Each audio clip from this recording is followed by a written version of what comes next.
Habang nagdi-deliver nga ako, nakita ko to si nanay naghahalongkat ng mga basura sa gilid ng kalsada. Biro nyo, dispiras ng Pasko, tapos si nanay naandito, nangangalakal, kaya nilapitan ko siya. Ay, lahat yan ay nakakalo. Saan mo kayo nakatira, Nay? Sa Kokran na, taga Kokran kayo dito sa may M. Santos. Wala ba kayong pamilya, Nay? May anak kayo? May apo kayo, kasama nyo sa bahay? Huwag na kayo magkano yan, Nay. Saka may bibigay ako dun para sa apo nyo. Tayo nyo lang ako dyan, Nay. Ako kunin ko lang, ha.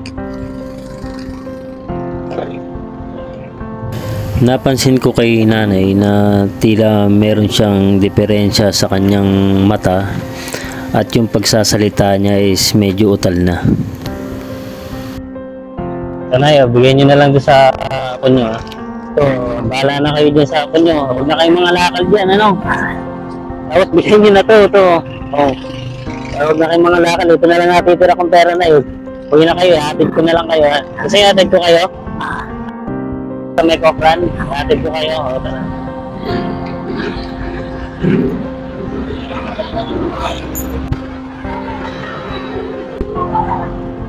Wala ko ba kayong kasama sa bahay na ano? Kayo lang dalawang ano nyo? Apo nyo, tsaka kapatid nyo. Parehas may sakit.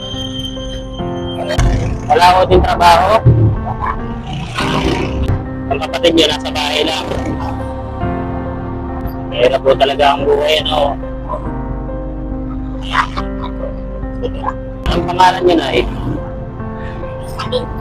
Rosalinda? Alcantara. Wala na ako kay asawa.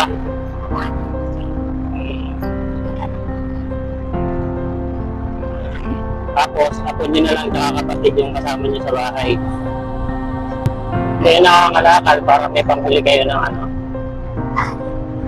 kain. Yung kapatid nyo wala din anak buhay. Hirap talaga ang buhay na. Dito kayo sa may titinda ng itlog. Kaya tatabi ko lang. Ayan. Dito na lang kayo. Sige na yan. Sensya na yung binigay ko kasi wala rin eh. Ano po? Sige. Thank you. Sana ngayong Pasko ay maalala mo